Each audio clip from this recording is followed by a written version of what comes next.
Smart FM. Smart Career.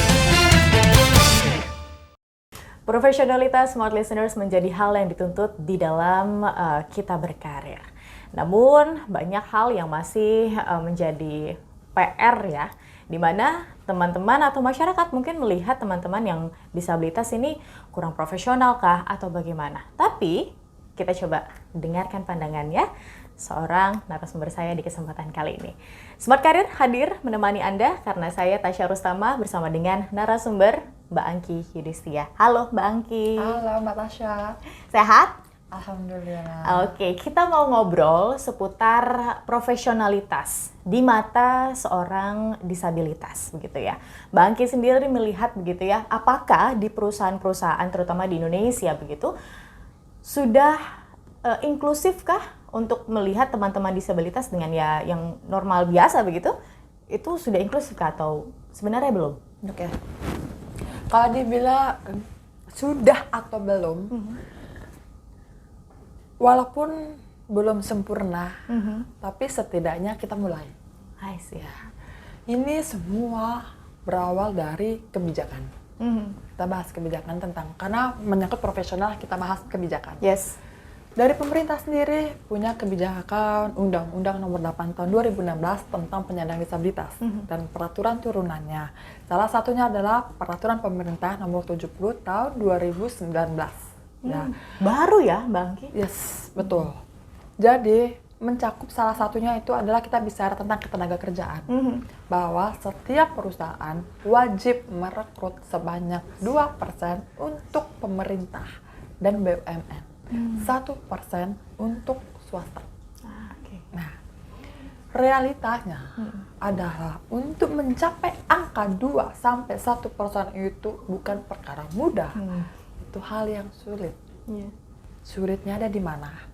Kita lihat dari sisi penyandang disabilitasnya. Berdasarkan data, ternyata banyak penyandang disabilitas itu tidak lulus SD. Data yang kedua lebih banyak itu, kalaupun sekolah banyak yang lulus SMA, tapi SMA LB, sekolah menengah atas luar biasa. Yang artinya itu adalah pendidikan secara vokasi. Nah, untuk lulusan S1 itu sangat sedikit sekali. Sedangkan pekerjaan yang formal semua maunya lulusan S1. Ya kan? Jadi gapnya tinggi banget nih antara talenta penyandang disabilitas dan demand-nya. Itu gapnya tinggi banget. Kemampuan penyandang disabilitas itu adalah pekerja informal. Jadi memang diarahkan untuk pekerja informal. Pentingnya pendidikan vokasi itu menjadi concern. Karena kemampuannya mereka adalah informal. Tapi apakah mereka sudah profesional mendapatkan sertifikasi? Mereka hanya punya ijazah, bukan sertifikasi profesi. Ya. Nah, sedangkan perusahaan nih maunya S1, ya kan? Terus standar tinggi banget. Jadi gapnya tuh tinggi. Jadi inilah bebenah kenapa peraturan itu ada. Dan itu harus berbenah, dimulai tidak hanya dari kebijakan undang-undang, peraturan turunannya yang tadi PP 70 2019, tapi juga ada peraturan Menteri Pendidikan, peraturan Menteri Tenaga Kerja. Ya, itu kan harus terus diadaptifkan sesuai dengan kebutuhan. Makanya jadi tantangannya sekarang ini adalah bagaimana penyandang disabilitas untuk memahami betul bahwa pendidikan itu penting. Sehingga kita bisa terus mengupgrade skill kita sesuai dengan pasar kerja. Tapi pasar kerja juga harus paham bahwa kondisi penyandang disabilitas ini adalah kondisinya adalah informal. Nah, sehingga bagaimana ini kondisinya ada terus diadaptifkan. Itu menyesuaikan satu sama lain. Oke. Masih ada stigma yang melekat begitu ya Mbak Angki ya, di mana para penyandang disabilitas nih ya tidak profesional. Kenapa dibilang seperti itu? Karena masih harus dibantu, harus banyak excuse yang harus diberikan. Apakah demikian Mbak Angki? Atau sebenarnya mindset itu bisa loh dirubah? Yes. kita bisa lihat Mbak, aksesibilitas kita, gedung nggak ada remnya. Bagaimana seorang penyandang disabilitas pakai kursi roda bisa bekerja? Ya, toiletnya sudah akses atau belum? Transportasi umum kita sudah akses belum? Kita tuh bukan berarti bilang manja ya, karena semuanya benar-benar terbatas. Bukankah suatu negara ini memang harus hadir dengan segala aksesibilitas untuk mengakomodir warganya, ya kan? Nah, bagaimana transportasi yang ramah, ya kan? Bagaimana aksesibilitas yang ramah, ya itu kan bagaimana kita bisa saling melengkapi untuk membentuk lingkungan yang inklusif. Itu mengapa kebijakan-kebijakan itu ada. Kalau kebijakan itu ada belum sepenuhnya, bangunan-bangunan kita memang udah bangunan zaman lama, ya kan. Nah ini berlaku lah untuk bangunan-bangunan baru. Kita sudah bisa melihat bangunan-bangunan baru yang toiletnya sudah untuk disabilitas, ya kan. Remnya juga, itu kan harus kita pikirkan. Karena setiap warga negara pasti mengalami disabilitas yang kita nggak pernah tahu. Setiap keluarga tuh bisa mengalami disabilitas yang kita nggak pernah tahu, ya kan.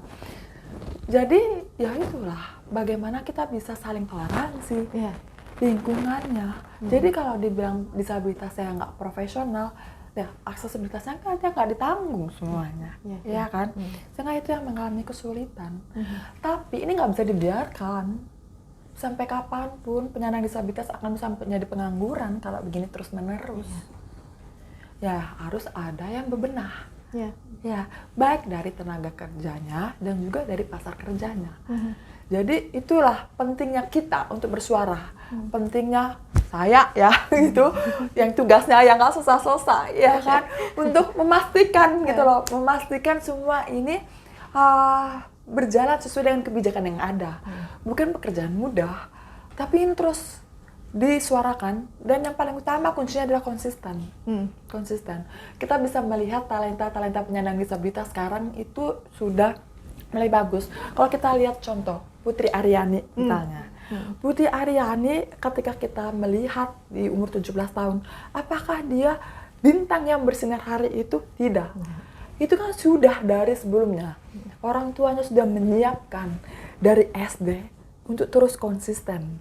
Ya, sehingga terasah, ya kan. Sama halnya untuk tenaga kerja lainnya. Untuk bisa berkarir, ya dipersiapkan sebelumnya. Inkubator, talenta, kalaupun tidak bisa bekerja di perusahaan, kita bisa arahkan menjadi pelaku UMKM. Ya, banyak pelatihan-pelatihannya, kan, permodalan, pembiayaan, pendampingan. Bank-bank sekarang juga sudah mulai untuk mencoba untuk memahami kebutuhan penyandang disabilitas. Kita sudah waktu itu duduk bareng dengan OJK dan para bank-bank juga. Kalau penyandang disabilitas ini sulit untuk kerja, maksimalkan untuk menjadi pengusaha atau pelaku UMKM. Nah, itulah menjadi lingkungan kita harus ada solusi. Ya, sehingga penyandang disabilitas bisa mandiri secara ekonomi. Iya, karena saya juga melihat ya Mbak Angki ya, sekarang kan banyak juga tuh kafe-kafe yang akhirnya buka, terus mempekerjakan para penyandang disabilitas. Betul Mbak, vokasi teman-teman bisa jadi barista. Iya. Atlet-atlet, Nah, ya kan? Atlet-atlet sekarang itu udah mulai konsisten latihan, mereka berkompetisi, karena masing-masing orang itu punya talentanya di bidangnya masing-masing. Nah, inilah yang terus dikembangkan sesuai dengan potensi mereka. Baik, untuk perusahaan Mbak Angki, adakah note gitu ya, mungkin yang ingin Mbak Angki sampaikan kepada HR? Memang kita tahu bahwa teman-teman disabilitas ini rata-rata akan lari ke vokasi, tapi kan nggak juga menutup kemungkinan untuk teman-teman ini akan lari ke perusahaan. Yes. Nah, bagaimana Mbak Angki melihatnya? Kita bisa melihat beberapa perusahaan ini punya program DEI. DEI itu kan, Diversity, Equity, Inclusion. Itu program ini tidak hanya multinational company aja, tapi beberapa perusahaan-perusahaan itu juga udah ada. Jadi bagaimana partisipasi aktif tenaga kerjanya ini untuk disabilitas, perempuan, ya kan, banyak hal untuk bagaimana membentuk lingkungan yang inklusif. Nah, perusahaan-perusahaan ini dengan adanya DEII inilah menjadi concernnya mereka untuk mulai merekrut. Nah, dan inilah momentum untuk penyandang disabilitas mengupgrade skillnya. Jadi kadangkala penyandang disabilitas itu mau melamar, mendaftar ke perusahaan, kalau tidak ada tulisan penyandang disabilitasnya, jadi agak ragu, ya kan? Apakah perusahaan ini menerima penyandang disabilitas atau tidak, gitu. Tapi sebenarnya penyandang disabilitas untuk membentuk lingkungan inklusi nggak apa-apa, ada lamar aja, gitu maksudnya. Akan dilihat prosesnya, ikutin seperti biasa, asesmen, interview, training, itu diikutin seperti biasa, gitu. Jadi inilah sebenarnya bagaimana pentahelix kolaborasinya kita sudah berjalan dari pemerintah, dari pelaku bisnisnya, dari masyarakat, komunitas untuk mewujudkan tenaga kerja yang inklusif. Baik, dan sekarang udah tinggal keberaniannya para teman-teman disabilitas nih ya untuk ayo maju dan juga upgrade skill dan juga diri begitu ya. Betul Mbak, kalau kita lihat dari kemarin-kemarin itu kayaknya susah banget karena kebijakannya belum. Iya. Nah, tadi Mbak bilang kebijakan baru ya, baru. Karena dari peraturan pemerintah, harus ada peraturan menteri, ya kan, harus ada peraturan-peraturan lain sehingga bisa disosialisasikan kepada seluruh perusahaan.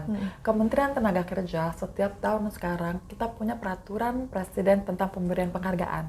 Jadi Kementerian Tenaga Kerja memberikan penghargaan kepada instansi-instansi perusahaan yang merekrut tenaga kerja. Harapannya adalah ini perusahaan-perusahaan terus memiliki esensi sense of inclusion, bahwa udah waktunya transformasi untuk membentuk lingkungan kerja yang inklusif satu sama lain. Baik, karena tanpa itu semua, tanpa ada yang bergerak begitu ya Mbak Angki ya, tanpa ada yang bergerak, tanpa ada yang support, itu juga nggak akan tercipta begitu kan, karena tadi juga Mbak Angki bilang bahwa semuanya ini harus ada kolaborasi, semuanya, negara hadir, para perusahaan pengusaha hadir di situ, komunitas juga ada, dan dari teman-teman disabilitasnya juga harus proaktif begitu kan, tanpa ada miss salah satu aja begitu kan, ini ya akan tidak berjalan lagi kesinambungan ini. Oke, adakah pesan Mbak Angki yang mau disampaikan mungkin terkait soal profesionalitas untuk para disabilitas? Ketika satu pintu tertutup, masih ada pintu lain yang terbuka. Jadi jika teman-teman ingin bekerja, ketika satu gagal, pasti akan ada pintu lain yang menerima teman-teman disabilitas. Jadi jangan nyerah, tetap selalu upgrade skillnya, dan mudah-mudahan lingkungan inklusif bisa dibentuk dari kita. Baik, terima kasih Mbak Angki, dan terima kasih juga Smart Listeners yang bergabung bersama dengan kami di episode Smart Career kali ini. Pastikan Anda dengarkan episode-episode lainnya, dan kami pamit undur diri. Saya Tasya Rustama dan Mbak Angki Yudhistia. Terima kasih dan sampai jumpa. Smart FM. Smart Career. Make your future better.